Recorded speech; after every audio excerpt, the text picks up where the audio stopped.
Good morning, students. How are you? And I am feeling that you will be good in this pleasant monsoon. Children, today we will discuss about what you are seeing on blackboard, and you can tell me what is today's topic. Today's topic is dispersion of light when it passes through a prism. In previous video we were discussing minimum deviation, maximum deviation, a relation which is forming angle A, refractive index and deviation. We were finding a result in previous video there. Now that is very important, and that was delta is equal to A mu minus 1. That is an important formula. On this basis of the formula, we will see that which types of deviation occurs during the light passes through a prism. When light passes through, अब देखिए क्या है, अभी तक हम पढ़ रहे थे कि लाइट पास होती है तो उसके कौन कौन से एंगल इफेक्टिव होते हैं, कौन कौन से एंगल डिसाइड करते हैं कि रे जो है रिफ्लेक्शन होगा. फिर एंगल प्रिज्म डिसाइड करता है, इंसिडेंट एंगल डिसाइड करता है. अब ये सारी चीजें जब हो जाती हैं, all these things children happens, everything is happens when light इncidented, angle A play important role, and you can say refractions are emergent reactors. And we got another relation that I plus E, that is what I think you can say A plus delta. तो ये सारी फार्मूले आप फिर write down on a copy and revise it more. Today we will discuss dispersion of white light DWL, dispersion of white light through prism. White light की बात कर रहा है, व्हाइट लाइट की बात कर रहा है. व्हाइट लाइट मीन्स हम ये मानते हैं हमारे विजुअल रेंज 7800 से 4000 से लगभग 7000 की रेंज का एक स्ट्रॉन्ग का जो लाइट होता है, विजुअल लाइट, व्हाइट लाइट, वो जैसे ही प्रिज्म से गुजरता है. एक चीज और मजेदार बात बता दें, प्रिज्म यू कैन टेक, जब आप प्रैक्टिकल लोगे तो इसमें प्रिज्म दो तरह के होते हैं, एक होलो प्रिज्म और एक सॉलिड प्रिज्म. तो सॉलिड प्रिज्म है ये, ठीक है. होलो प्रिज्म में भी वही होता है, बट उसके बारे में थोड़ा बाद में बताएंगे, पहले ये समझ लेते हैं. When light constituent passes through white light, I'm talking about white light. When white light passes through a prism, okay, it disperse when it crosses the prism. जैसे ही प्रिज्म ये क्रॉस करता है, प्रिज्म तुरंत ही डिस्पर्स रहता है. ये कहानी उसी तरह है कि जैसे ही आप सैनिटाइजर मारते हो, ऐसे मारते हो, तुरंत लाइट यहां तक तो ठीक रहता है, फिर यहां आने के बाद क्या पूरा हाथ में फैल जाता है, डिस्पर्स हो जाता है, फैल जाता है, स्प्रेड हो जाता है. तो the phenomena of white light when it passes through a prism and disperses to its constituent, that is known as dispersion of white light. I think you have understood. And the amount of white light into its constituent, these constituents get separated after the emerging from the prism. And that emergent ray, you know that violet, indigo, blue, green, yellow, orange, red, vigio. You say vigio, violet, indigo, blue, green, yellow, orange, red. So this vigio, violet, indigo, these are the constituent of white light. These are the constituent of white light. And these constituents are known as children spectrum. याद रखिएगा, कभी भी ये word बहुत ज्यादा है. In whole cases, in the whole optics, you will hear only a word, and that is the spectrum. So the word which charm used in spectrum means the constituent of white light.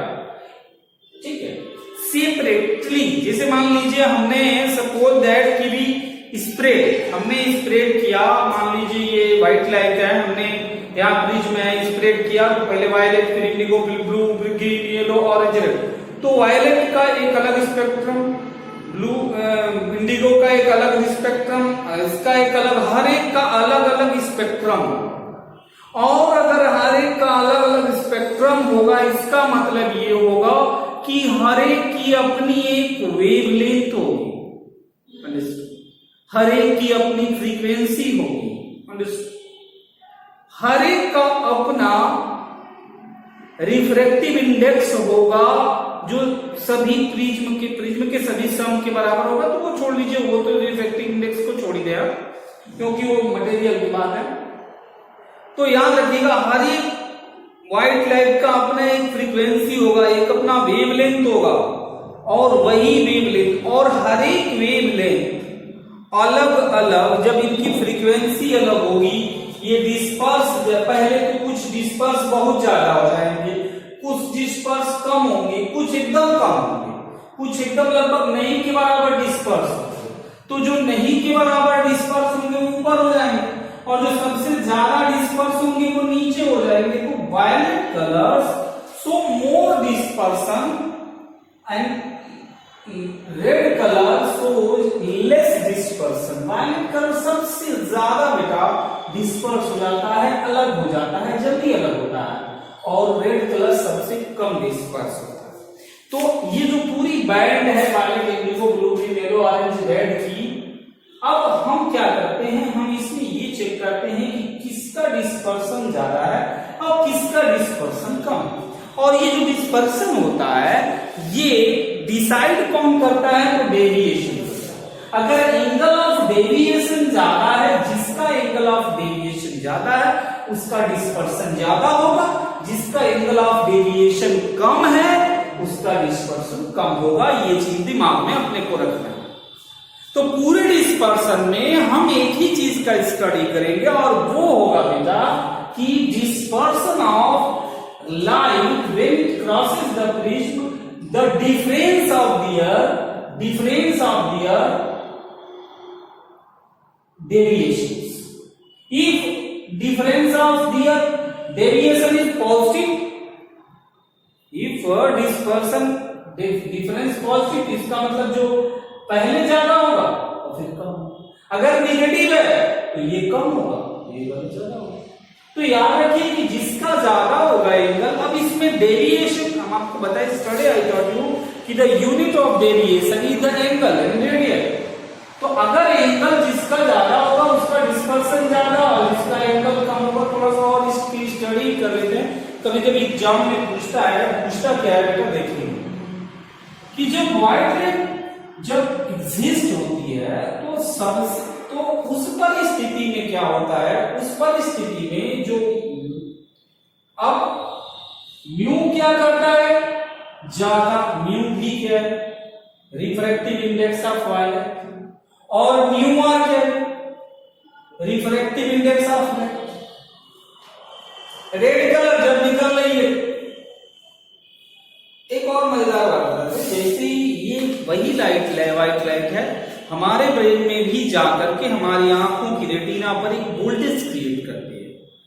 It's create a voltage, और वो voltage अलग अलग colour अलग अलग voltage create करती है। उसी तरह से सिमिलरली ये जो व्हाइट लाइट जाती है तो इसी प्रिज्म म्यू रिफ्रैक्टिव इंडेक्स वाले प्रिज्म में जब वायलेट रेड कलर के जो कॉन्स्टिट्यूएंट, मतलब व्हाइट लाइट में जो कॉन्स्टिट्यूएंट हैं they are known as spectrum. अब हम सिर्फ स्पेक्ट्रम की बात करेंगे, तो आप ये दिमाग में रखिएगा कि स्पेक्ट्रम का मतलब व्हाइट लाइट के कॉन्स्टिट्यूएंट जो अलग अलग हो रहे हैं। इन जनरल होते तो ज्यादा है, पर हमें साथ ही दिखते हैं, हम साथ ही मांगते, साथ ही करते हैं। अब देखिए जैसे ही ये गुजरता है तो म्यू, वायलेट कलर म्यू पे ज्यादा इफेक्ट डालता है, और रेड कलर म्यू पे एकदम कम इफेक्ट डालता है। तो refractive index of mu is greater then refractive index of. अगर ये ज्यादा मतलब ये म्यू ज्यादा है, मतलब म्यू जो है वो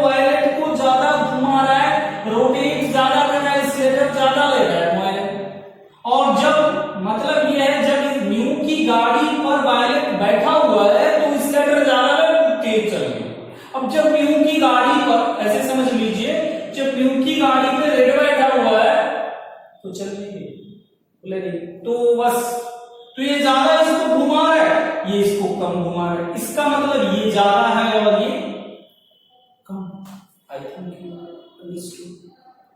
अब कहानी थोड़ी सी और मजेदार होती है। अब आते हैं वेवलेंथ की, या वेवलेंथ की लेते हैं। तो वेवलेंथ की जब कहानी लेते हैं या वेवलेंथ की न भी ले तो कुछ और टाइप के ले लें। जैसे मान लीजिए आई के लिए जरा समझेंगे, अगर निकालना ही चाहते हैं तो म्यू भी, अगर समझना चाहते हैं तो म्यू भी इक्वल टू हो जाएगा बेटा व्हाट, म्यू भी is equal to sine I upon sine R B. देखिएगा आर बी। अब देखिए यहां पे मैं लिख देता हूं, या यही लिखूं तो ज्यादा आसान रहेगा। इसी में mu V equal to sine I upon sine R B, यहां हो जाएगा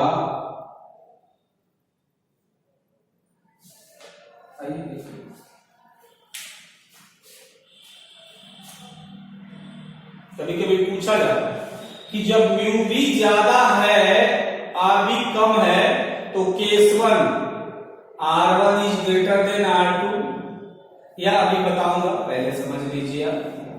यहां देखेंगे, जरा देखेंगे कि म्यू भी का इंसिडेंट एंगल तो रे तो एक ही है वाइट लाइट, तो आई गई होगा। लेकिन जब ये रिफ्लेक्ट होकर के प्रिज्म से गुजरता है, और जब भी कोई चीज प्रिज्म से गुजरती है, किसी भी बॉडी से गुजरती है, तो definitely we will get its reflected angle R मिलता है। हमें रिफ्लेक्टेड एंगल क्या मिलता है बेटा, we are getting reflected angle R. अब जब ये reflected, when this reflected angle R, we reflected angle R, ये तो आर भी के लिए आर भी। जैसे ही हम कोई और लेंगे, as we take mu R, हम म्यू आर ले लेंगे तो क्या होगा, तो साइन आई इनके लिए भी वही, लेकिन साइन आर आर होगा। ये रिफ्लेक्टेड एंगल और ये आर रेड के लिए, ये रेड के लिए, ये वायलेट के लिए। तो ये जो है ना, ये रेड के लिए है और ये वायलेट के लिए। अब हम देखेंगे कि जब म्यू भी ज्यादा है तो आर भी क्या होगा, ये देखो ना, म्यू भी ज्यादा होगा तो आर भी क्या होगा, कम होगा। देखिए, क्योंकि अपोजिट है, ये वन अपान है। ध्यान से समझेंगे, mu B is greater, mu B is greater, R B is less. Mu B greater, या पूछा जाता है कि find the ratio, compare the relation between refractive index and refracted angle of violet color and red color. तो if mu v is greater, उसी question का answer है ये, mu v is greater, r v is less। दूसरी कहानी पढ़ते हैं हम,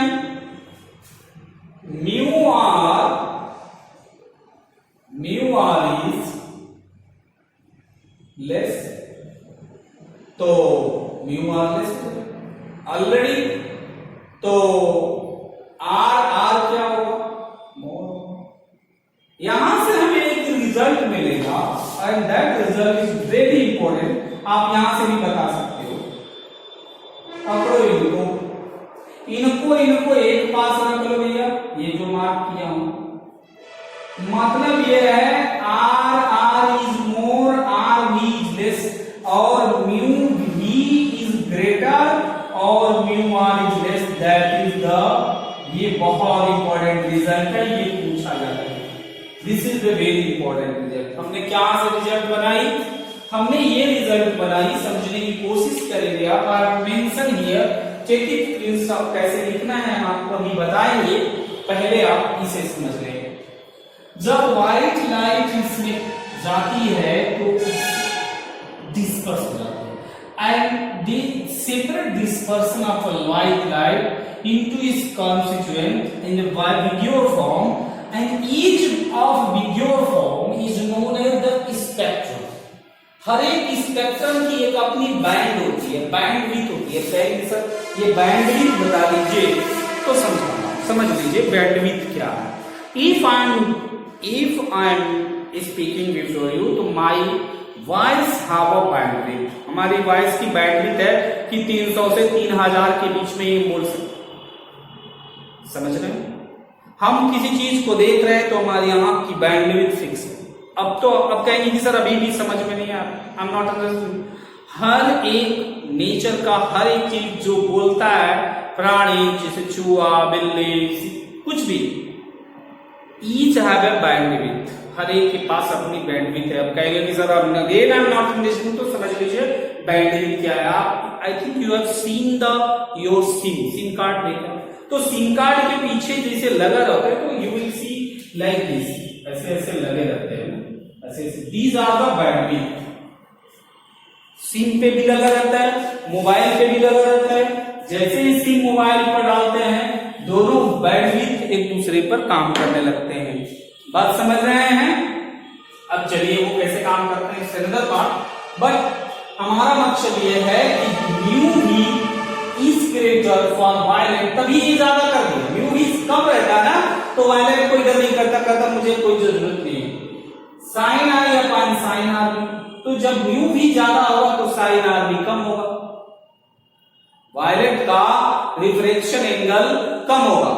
ठीक है, अब देखिए म्यू आर ज्यादा होगा, म्यू आर कम होगा तो वो कम डेविएट होगा, और कम डेविएट होने से भी आर ज्यादा होगा, यानी reflected angle of red ray the more. हम इसको वर्ड में लिख लेते हैं, mu B greater mu R less, mu V less mu R less तो म्यू आर मोर। इन दोनों को पकड़ लेते हैं एक पास, इनको पेश पर, mu B is greater than mu R and mu, ठीक है ना, mu B is greater than mu R and R is greater than R B. तो ये चीज, ये रिजल्ट बहुत इंपॉर्टेंट है। समटाइम्स मार्क्स इन सीबीएसई बहुत बार पूछा है कि फाइंड ए कंपैरिजन एनालिसिस या comparison between the mu R and mu B are greater and equal less than to each other. ठीक है, विद देयर रिफ्रैक्टेड। सीबीएसई का काम क्या है, लिसन ये जानता, उसको मालूम है, नो दैट कि student knows everything but he mix the two things, दो चीजों को मिला देता है। And your work to separate both the thing and tell in your word, you will get more mark than the Buddhist language. Nowadays scenario has been changed. If you are writing in your language in better way, then you will get more marks. अब देखिए अब ये बात करते हैं, इतना समझ गए होंगे आप। आइए हम थोड़ा सा इस चीज को लिखेंगे कैसे, आई थिंक आपको समझा दिए हैं। अब समझिएगा कि dispersion of a ray, the phenomena of splitting of the ray is constituent color wavelength is called the dispersion, and the band of color from violet to red is called spectrum. यहां हमने दो word इस्तेमाल किए हैं, I have taught band, हमने बता दिया है band, वही बैंड है जो आप लोग फ्रेंडशिप डे पे बांधते हो, दैट इज द बैंड, वही बैंड है, पतला होता है, सब जगह बराबर। अब देखिए बैंड का मतलब उनकी फ्रीक्वेंसी फिक्स होती है, तो आपके स्ट्रिप जो बांधते हैं अपने दोस्तों को फ्रेंडशिप डे के दिन, वो भी उसकी भी स्ट्रिप फिक्स होती है। ये नहीं कि इधर पतला हो और इधर पता चलेगा कुछ होगा, तो वो इस चीज को देखिए। आई थिंक अब देखिए कॉजेज ऑफ डिस्पर्सन में, डिस्पर्सन के कॉजेज में हमने गए यहाँ mu sine R B, mu और साइन आर, यहाँ हमने कंडीशन ये मैं बता दिया हूं कि क्यों होगा। अब देखिए यही रीजन है म्यू भी और म्यू आर की वजह से ही ऐसा होता है, just because of mu V and mu R. तो कॉजेज ऑफ डिस्पर्सन में मेन जो रोल है वो that is mu V and mu. अब देखेंगे कि the colours are reflected at different angle get separated. यहां थोड़ा सा आइए बात कर लेते हैं,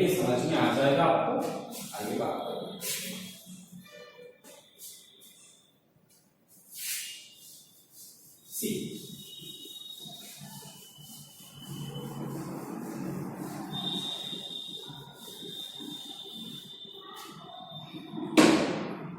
जब ये ज्यादा डेविएट होता है, ये कम डेविएट होता है, ठीक। जब ये ज्यादा डेविएट होता है और ये कम डेविएट होता है, तो इसका मतलब ये है ये कम डेविएट होता है। तो जब कम डेविएट होता है तो इसकी वेवलेंथ जो है वो बड़ी होती है, रेड की वेवलेंथ बड़ी होती है। और ये कम डेविएट होता है तो इसकी वेवलेंथ क्या है, छोटी होती है। इसी के ऊपर वेवलेंथ इधर v बराबर एन लैम्बडा, फार्मूला यूज करिए। The wavelength of red ray is more than the wavelength of violet ray. मतलब यह है कि वेवलेंथ रेड की ज्यादा होती है। वेवलेंथ ज्यादा होने की वजह से वेवलेंथ का मतलब wavelength, what is meaning of wavelength, ये है। तो ये बड़ी होती है, ये रेड की है और ये आपकी वायलेट की है। इसको थोड़ा बड़ा कर सकते हैं या ऐसा कर लीजिए, समझने के लिए बता, ऐसा होता है, ठीक है।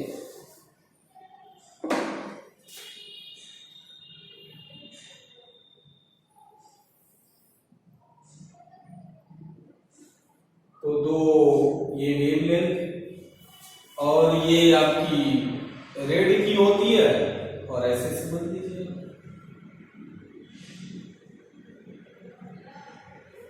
ये वायलेट की और ये रेड की। तो the wavelength of red is the more and the wavelength of violet colour, दो क्रेस्ट या दो ड्रॉप के बीच की डिस्टेंस वेवलेंथ कहलाती है, which is this unit is length. तो दो क्रेस्ट लेते हैं, तो दो क्रेस्ट के बीच में दूरी तो होगा, दो क्रेस्ट के बीच में या दूरी कम है, तो ये वेवलेंथ है। यहाँ वेवलेंथ ज्यादा होती है, यहाँ वेवलेंथ कम होती है। अच्छा, और प्रश्न है, इसकी फ्रीक्वेंसी कितनी होती है? Frequency of red rays n eta, या ऐसे बोल सकते हैं, ऐसे गामा ले रहे हैं, तो फ्रीक्वेंसी एन अगर है तो frequency of red ray is less and frequency of violet ray is more. अब कहेंगे ऐसा क्यों भी भैया, यहाँ रोटेशन ज्यादा है, फ्रीक्वेंसी रोटेशन बताती है कि कितने टाइम्स वो पर सेकेंड घूमता है, तो पर सेकेंड बहुत ही कम समय लगता है, तो फ्रीक्वेंसी ज्यादा हो जाएगी। यहाँ समय कम लग रहा है, समय कम है तो फ्रीक्वेंसी ज्यादा, यहाँ समय ज्यादा लग रहा है तो फ्रीक्वेंसी कम। बात समझ में? अब कहने की सब समझ में नहीं आ रहा है तो आप यहां से भी समझ सकते हो कि v बराबर एक फार्मूला होता है, इसमें हमने मेंशन v बराबर एन लैम्बडा होता है, एन इज फ्रीक्वेंसी। अब देखिए, तो लैम्बडा इज इक्वल टू होगा v अपॉन एन। v एक मिनट के लिए फिक्स कर दे, v इसको फिक्स कर लें, तो v को फिक्स कर ले तो lambda is directly proportional to 1/n। जब ऑलरेडी वेवलेंथ ज्यादा होगी तो फ्रीक्वेंसी कम होगा, क्योंकि both are inversely proportional to each other. तो यहाँ वेवलेंथ ज्यादा है तो फ्रीक्वेंसी ऑलरेडी कम होगी, फ्रीक्वेंसी इज लेस। यहां से समझ लीजिए, यहां अगर क्या हो जाएगा, यहां आपका वेवलेंथ कम होगा तो फ्रीक्वेंसी क्या होगी, वेवलेंथ कम है तो फ्रीक्वेंसी ऑलरेडी क्या होगी, ज्यादा होगी। तो अगर मान लीजिए इस कंफ्यूजन आने राइजेस, तो ये चीज समझ लो और ये फार्मूला पास में रख लो, इससे बहुत इजीली आप बता दोगे। वरना बहुत सारे बच्चे यही बता देते हैं, मेनी स्टूडेंट्स टेल कि सर इस फ्रीक्वेंसी, इस वेवलेंथ इज ग्रेटर सो इस frequency will be greater, it's wavelength is less frequency will be no children if wavelength and frequency are inversely proportional to each other by formula b is equal to n lambda. For one moment consider b is constant, lambda proportional to 1/n, so both are inversely proportional to each other. So remember it, the wavelength, the spectrum which have a wavelength is more, so frequency is less, and the spectrum of wavelength is less, frequency is more. So the frequency of, you can say eta is the frequency of violet color is what? Greater. Frequency of violet color is the greater. You will say frequency of violet color, right here, frequency of violet color, जैसे eta कई बार लिया जाता है ना, तो eta frequency of violet color is greater than the frequency of red color.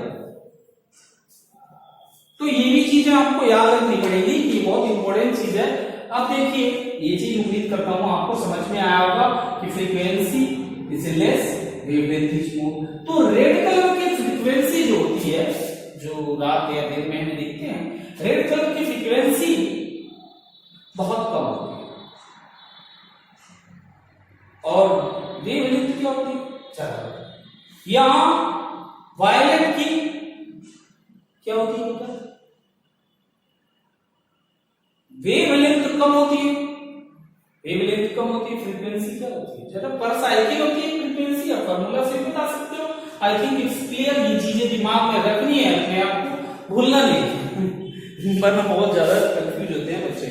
अब आइए थोड़ा सा और जिक्र करके, तो उम्मीद करता हूँ समझ में आया होगा आपको.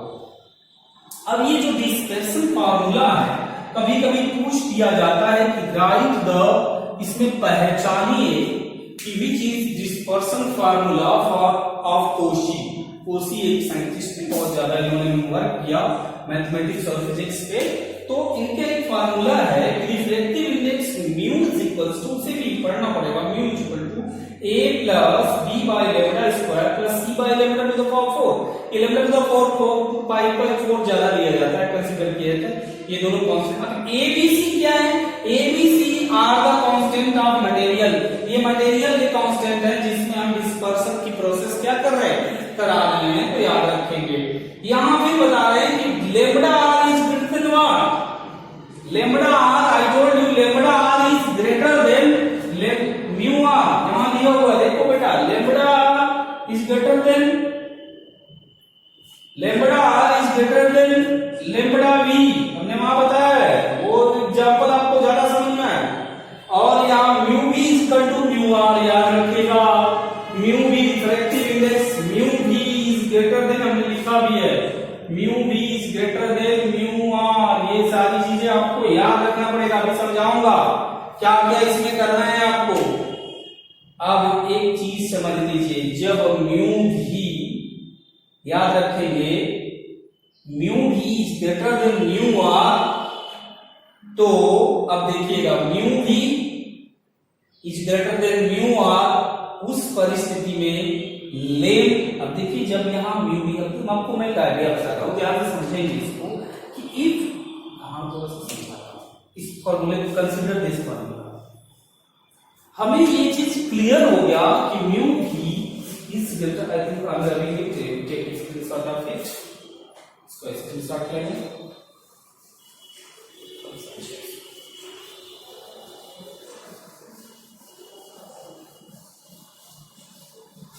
Here we have a formula, lambda is equals to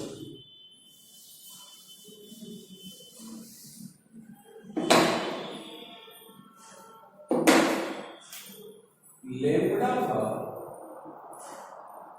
ए तो कांस्टेंट निकल ही रहेगा सबके लिए, क्योंकि सारे स्पेक्ट्रम, तो ए को वही रहने दीजिए. And that is mu v minus 1, so we write here. And lambda R, तो ए म्यू आर माइनस 1. तो यदि दिस टर्म इज ग्रेटर, ये ज्यादा है, तो सिमिलरली ये टर्म कम है, ये if this term is more, if this mu R is less, so similarly delta v is greater than by above two equation, by above equation, consider it is a equation, we will say deviation of v is greater than deviation of R. मतलब ये है, अभी तक बताने का मतलब ये है, जरा देखिए कि ये रेड रे का, तो रेड रे का ऑलरेडी जो एंगल बन रहा है, तो एंगल इज गोइंग टू, देखिए ये जो एंगल बन रहा है, ये आपकी ओरिजिनल रे और ये इनके बीच में जो एंगल बन रहा है और इनके बीच में जो एंगल बन रहा है, तो इनके बीच में एंगल ज्यादा बन रहा है, इनके बीच में एंगल कम बन रहा है। तो डेविएशन जो ज्यादा डिस्पर्स होगी उसका एंगल ऑफ डेविएशन ज्यादा होगा, और जो कम डेविएट होगी उसका एंगल ऑफ डेविएशन कम होगा। ये चीज हमें याद रखनी है। So the deviation of the violet colour is the more and deviation of the red colour is less. ये चीजें हमें बस यही हमें जानना था, इसी के लिए हमने इतनी सारी चीजें अध्ययन की। तो एक बार मैं और समझा दे रहा हूं आपको। अब इसी वजह से just because of it violet color, just because of angle, violet color is the most deviated, and because the deviation angle is more, and red color is least deviated. अब आइए एक बार और इसमें क्या आपको याद करनी है, इस पर्सन में हैकिंग है क्या, उस चीज को थोड़ा हम रिवाइज करते हैं और समझते हैं कि क्या है। This person basically it is a process when white light pass through a prism. It disperses to its constituent. And these dispersed constituent